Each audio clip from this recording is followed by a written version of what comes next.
Hello everybody, Dave with Smiles Fly, back to make another video today. Today we're going to be doing I'm going to do a mayfly, and the main purpose of me doing the video today is to show you guys how to do wally wings, which are wings that are made out of mallard flank.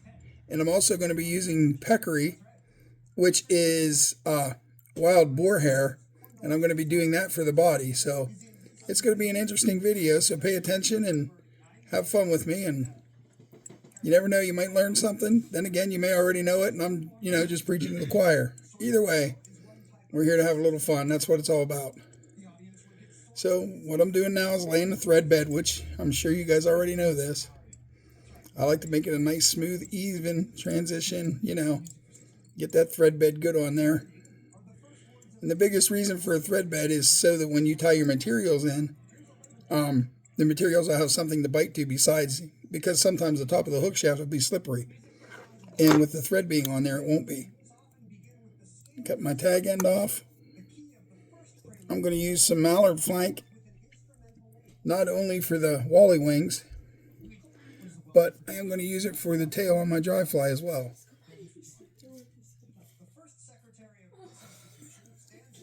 And it's the same thing I do here. I like to pull these out to a 90 degrees, like straight out like that. And being that mayflies only have like 3 little pieces of tail, I'm going to grab a small amount, pull them off, and then they're nice and even.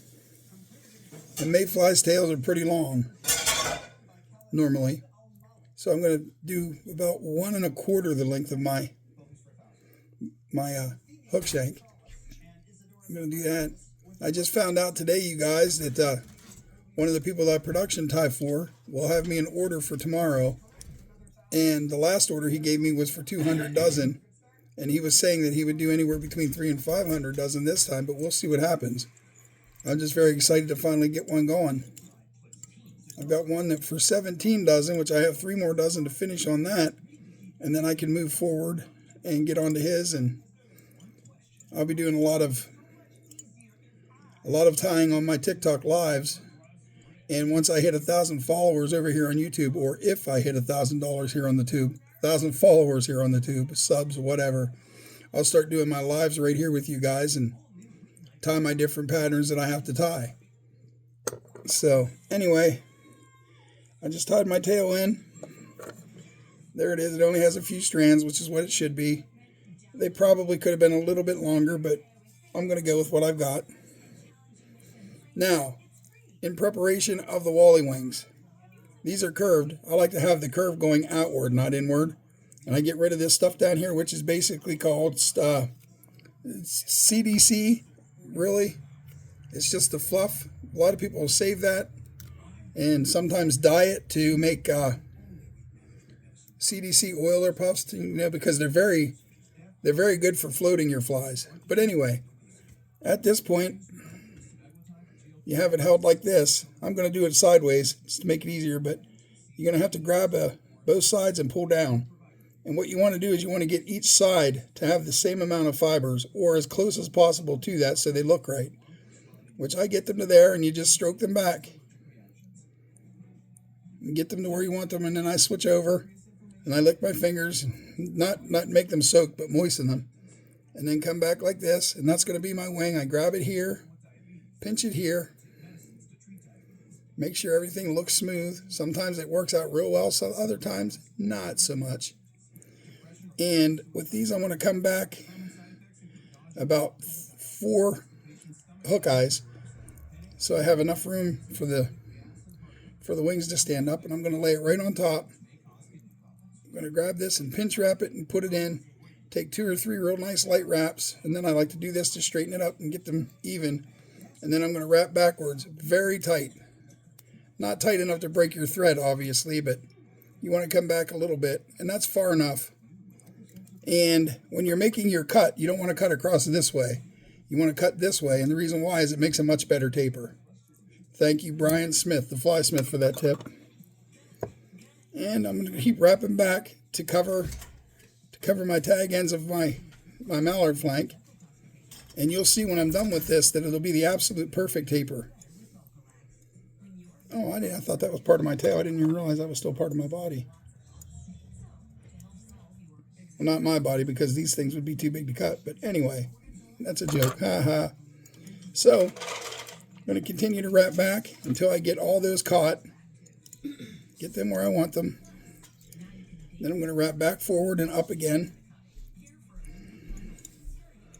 And if you look right here, you can see how there's a little bit of a hump because the main stem of the mallard flank's right there.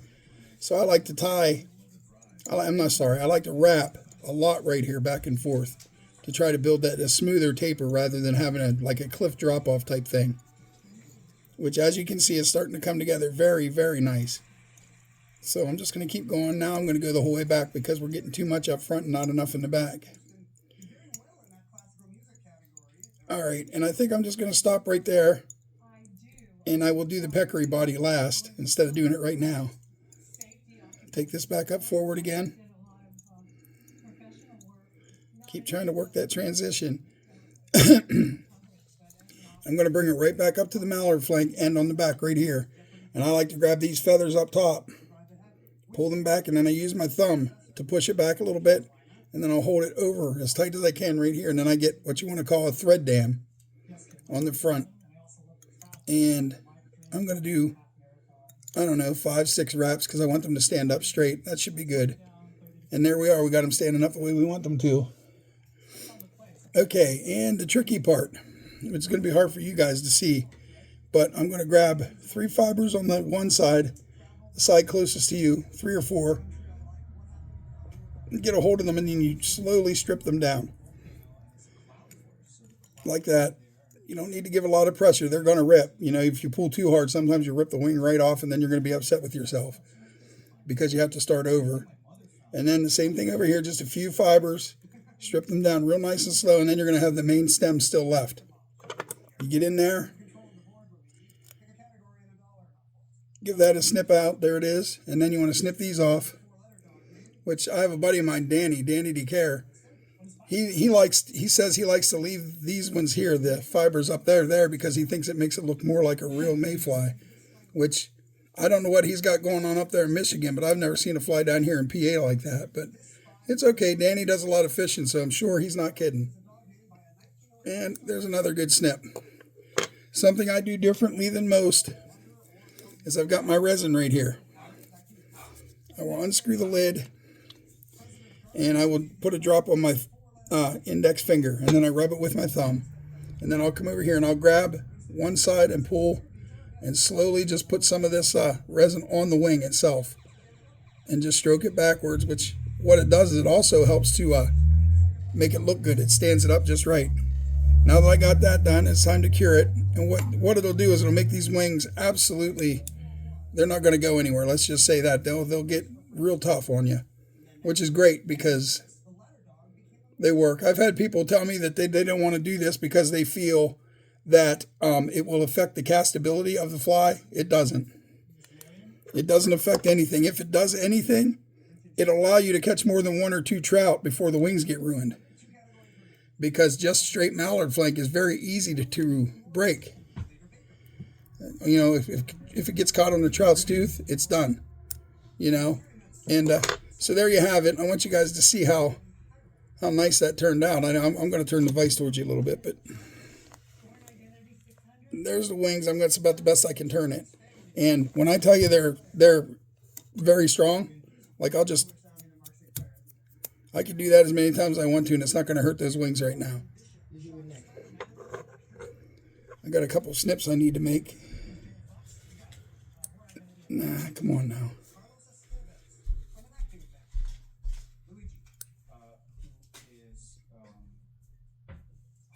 There it is.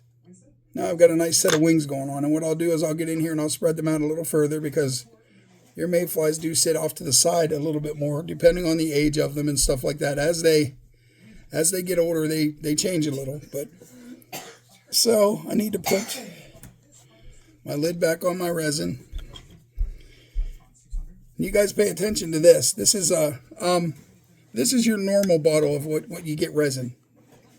You pay about, this is $15.95 for this. This is 3.5 grams. This one I pay $18 for, and this resin is good. It doesn't discolor. It doesn't turn white, brown, any of the colors that everybody says some of those resins do. I'm very much like that resin. If you guys are looking to find it, you can look over on TikTok on Eric Massey's Jigs channel. And in there, if you scroll down through, you'll find a link for this to buy it. And like I said, I think it's only $18.99, and I think it's free shipping. It's probably my third bottle of it. It'll last you for a long, long time. I mean, I went through that 200 dozen order with less than a bottle. So, okay, now that I'm to this point, my peccary is right here, and I will show it to you guys. If I can get it picked up, that is. Me and my big old fingers. But this is like a purple color, dyed purple. Get a close look at it. There it is. And what I like about it is it has darker colors in it, so it makes for a really cool looking color on your fly. You know, you're getting more than one color. And I'll take that and stick it across the top and catch it. And then I'm going to go and wrap back. And the reason why I caught it right there towards the middle is because that's where I had, where I wrapped my mallard flank in, and I had that big cliff that kind of fell off on it. So that's going to fill that right in. It's going to even this fly right out. You'll see here in a second. I'll show you. I'm going to wrap back to where I need to. I want to wrap back to where my mallard flank is tied in for the tail, which I'm going to say 2 more wraps. And I'm going to stop, and then I'm going to wrap it back forward. And I'm actually going to cut it off right there and finish wrapping. That way it'll even out my taper on my fly, because as you know, all flies have a taper to them. So I'm going to go ahead and I'm going to work on this and get my taper up. I don't know if you guys notice a big difference. I do already. I've got it about perfectly evened out. And by the time I'm done with my wraps right here going towards the front, I'll have it completely taken care of. And I want to stop about right there because we have to tie in our hackle. So now it's time to wrap this. And this can be contrary. This can get a little tricky on you because you're going to want to, you don't want to have any spacing in between your wraps. You want nice, tight spiral wraps going up the body. That way you're not going to see the black in between. You know, it's just not going to look natural if you don't do it right. And what I do is when I come over to my side, I kind of grab it and I push it backwards towards the tail. And it helps to grab the wrap. And of course, what just happened is I had the whole thing loosen on me. So that's where your fingernails come in handy. Okay, so now, actually, I'm going to let this unwrap for a second, see if I can find my, yeah, they're not laying here, so we're just going to go with it. I was going to try to find my Stoneflow hackle pliers. It has a little pin that comes out. You kind of push the pin out, stick your material in it, and let it go. And what it does is it pulls it right into the body of the hackle pliers, and it holds it very tight. But I'm thinking about getting myself a pair of those C&F design hackle pliers. They look real good. Oh, and by the way, Brian the flysmith has a brand new pair. He just designed a pair of hackle pliers that look like they're going to be quite incredible, which, just because I love all of his products and I am his brand ambassador, I will be buying myself a set. And then I can report to you guys how they work. That's what I'm using right now. I'm using one of his bobbins. It's his tension bobbin, one of the couple styles he has. And the live wire bobbin is my favorite non-tension, just regular conventional bobbin. I have about 8 of those. Overall, I'm sitting on probably 12 bobbins of his. Because once I started using them, I loved them, and I bought my boys each one. I bought a couple buddies them. And of course, I just kept buying them left and right because, I don't know, I like to support Brian, and I don't know, if I can help the Flysmith channel grow or the business grow, I'm all in for it. I mean, because if it wasn't for him, I wouldn't even be doing this. He is the man who sent me about $5,000 to $7,000 worth of materials, a vise, tools, the whole 9 yards to get started in this again. So if it wasn't for him, I wouldn't even be doing this. I'm sorry, guys, I'm having trouble. So what I'm going to do is I'm going to wind this. Just get rid of it because my problem is I tied it in a little too far, and I don't have enough to keep a hold of it to get it wrapped up to the front. And I don't have the darn tool right now, and I'm not going to waste your time sitting here trying to look for it. So I'm just going to cut this out, get it cut out, and I'm going to wrap back a little bit again. Straighten these wings up again, which, there it is. And I've got whole bowl full of peccary right here. I'm going to go with this color. I think this might be a little bit on the yellow to chartreuse side. I want a long one though. You can't tell which one's longer. I'm going to go with this. The difference this time is I'm going to tie it in way towards the back.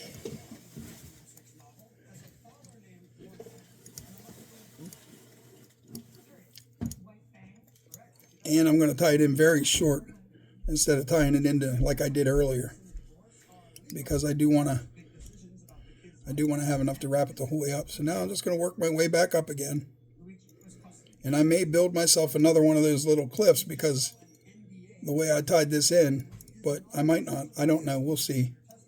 It did a little bit, but it can be fixed. Can we fix it? Yes, we can. That sounds like Bob the Builder, but anyway, I just want to let you guys know I do appreciate having you enjoy my videos. If you do enjoy them, please give them a like, maybe share them out. And if you wouldn't mind, sub to my channel. It's free to sub.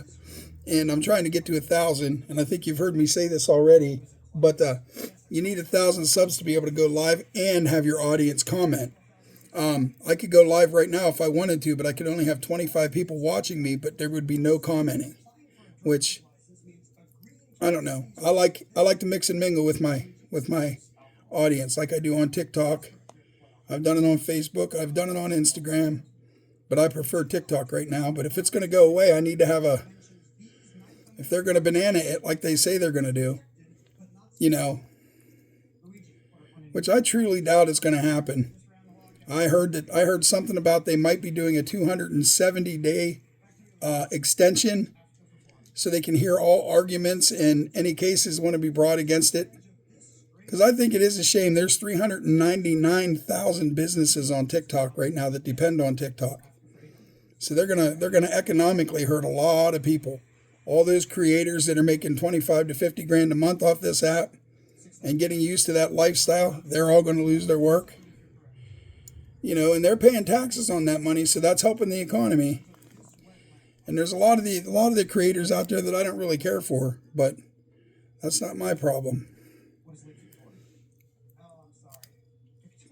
I still feel for them. Whether you like them or not, you have to feel for their argument, saying, listen, you're going to take away my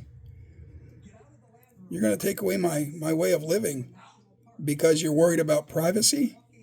Well, every app steals your information. That's also Facebook does, Instagram does, Twitch, everything. They all take your information. They've got your IP address right there at their fingertips. I mean, there's more to what they're saying than what they're letting us know is what I'm getting at, I think. I just can't understand the real reasoning for why they want to take it away. It's basically because our government... Okay, I'm taking this one off too, guys. I'm sorry. I'm having all kinds of problems right now. It's kind of embarrassing to come on here and go through all this, but it is what it is. So I used a little bit too big of a hook for the peccary size I have, and that is nobody's fault but my own. So what we're going to do is I'm going to get rid of this, and I will just do I'll either do a poly yarn body or a dirty bug yarn body. Yeah, we're going to switch it over. I'm going to kind of try to do a blue-winged olive. So I'm going to tie some of this in just because I'm wasting you guys' time right now. I got you in here watching me and you're seeing me not be able to be successful with the peccary. And I wanted to because it's two materials that a lot of people don't know much about. And these are all carried by the flysmith.co. And like I said, I'm the ambassador, so I like to help push his products as much and as often as I can. So anyhow, I'm tying in this piece of wire. I laid it right in behind the wings, and you want to get nice close wraps. And here's a way to do that too. You lift up on it. And if you wrap back onto the wire, it will make every wrap you do fall against the last one you placed. And it'll make a perfect body, nice and even.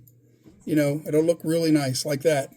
I'm going to stop right there. Okay, that's going to stay there. I'm wrapping up a little bit. And I do want to use a piece of yarn, which Yeah, I have some laying right here. You can get this stuff, this bug yarn, over at theflysmith.co too. He sells it by the spools, like your average thread spool, like this size. He sells them, and I think they're like right around $4. I should be better at the prices than I am, but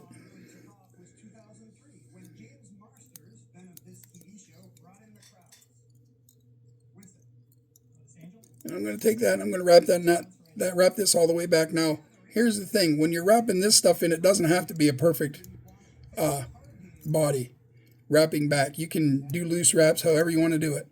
And then I'm going to come the whole way back up to about maybe 2 eyelets, 2 hook eyes behind these wings. I want these to stand up just a little bit better, something like that. And I'm going to start wrapping the body now. See, I'm already getting further doing it this way than I was trying to wrap that peccary in.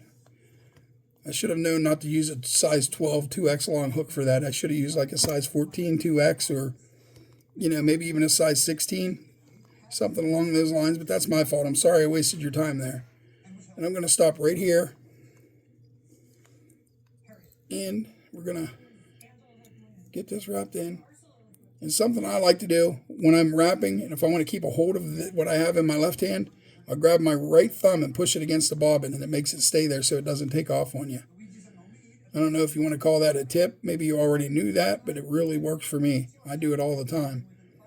And it has changed a lot for me because I used to have all kinds of stuff come unwrapped on me, especially the latex. I'll tell you, if I didn't grab a hold of that latex with my thumb against the bobbin, it would come undone.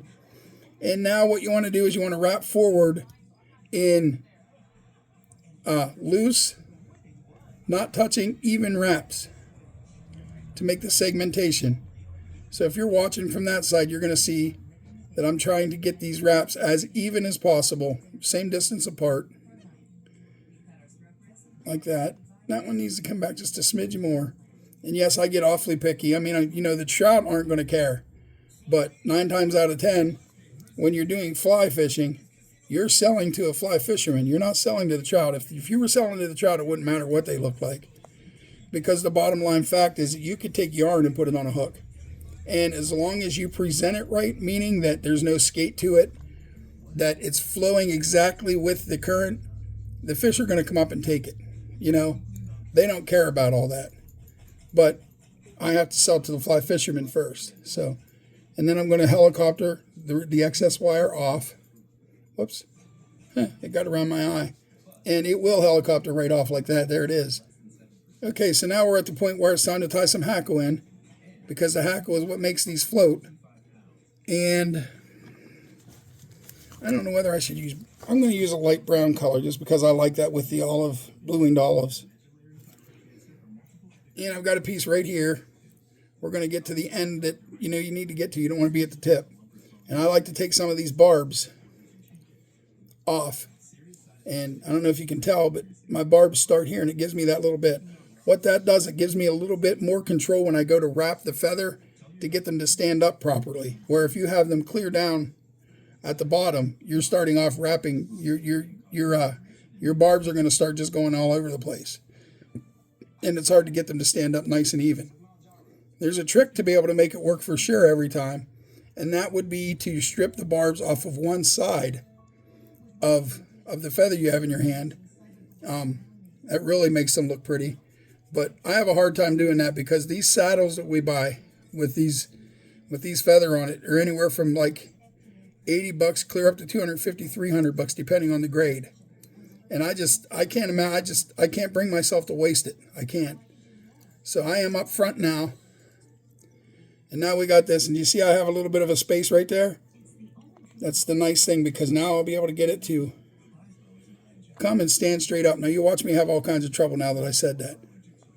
No, I should be able to get it. It's staying where it should. It's not spinning around. You can grab it every time, and you can stand it back up to where you want it. I get about 3 wraps behind and maybe 2 wraps up front, and that's all you need. That's going to help your fly float. And with my wings the way they're being, I'm going to have to pull them back a little bit to wrap these. I mean, I don't have to. I prefer to. And I'm going to go one more wrap, and I'm going to show you something else too here in a minute.